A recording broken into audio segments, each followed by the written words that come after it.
16/4 আমি ওনার ফাইলটা ব্যাক করে দেখলাম। 16/4/1987 সনে উনি এই মাদ্রাসায় হাফেজ শিক্ষক হিসাবে নিয়োগপ্রাপ্ত হন। আমার মনের মধ্যে এতটা দাগ কেটেছে, ওনাকে যে নিয়োগটা দিয়েছেন আমাদের এই মাদ্রাসার আমার বড় মামা, প্রতিষ্ঠাতা সভাপতি আলহাজ কাজী আব্দুল হালিম সাহেব, ওনার হাতের লেখা ওই ফাইলটাতে আমি দেখলাম। এই লেখাটা দেখে আমার মনের মধ্যে এমন একটা দাগ আসছে, লাইলে মামা তো নাই, কিন্তু ওনার হাতের লেখা আর ওনাকে নিয়োগ, আর উনি আজকে এই নিয়োগ প্রাপ্তির পর থেকে এত বছর এখানে খেদমত করে আজকে একটা বিদায় নিয়ে যাচ্ছেন। তো আল্লাহ পাক ওনাকে সুস্বাস্থ্য দান করুন, আমরা দোয়া করি।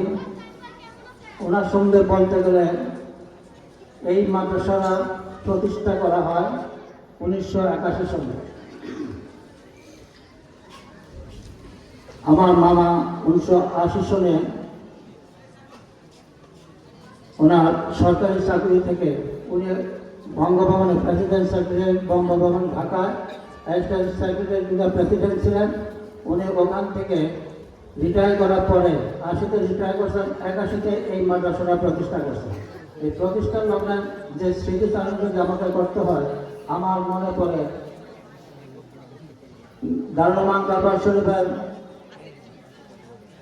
মরহুম পিসা হুজুর কাবলা শাস্ত্রী আল্লাহ হযরত মাওলানা আবু বকর সিদ্দিকী রহমতুল্লাহ আলাইহি ওনাকে নিয়ে এসে এখানে এই জায়গাতে দোয়া করেছেন। এলাকার গ্রামের এলাকার গণ্যমান্য ব্যক্তিবর্গ ছিলেন, সবাইকে নিয়ে হাত করে পিসা হুজুর দোয়া করেছেন। তখন এখানে কিন্তু সামান্য একটু জায়গা ছিল, সম্ভবত 5 ঘন্টা জায়গার মধ্যে প্রথম এই প্রতিষ্ঠানটা গড়া হয়।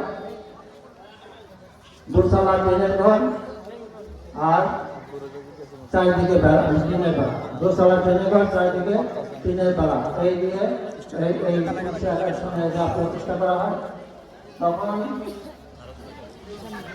আমার মনে পড়ে আমার আরেক মামা এবং জ্যাঠা শ্বশুর, আপনারা সবাই ওনাকে চিনেন, আলহাজ হযরত মাওলানা মাদারুল হক সাহেব, যিনি চকবাজার আলিয়া মাদ্রাসা মুদারিস ছিলেন।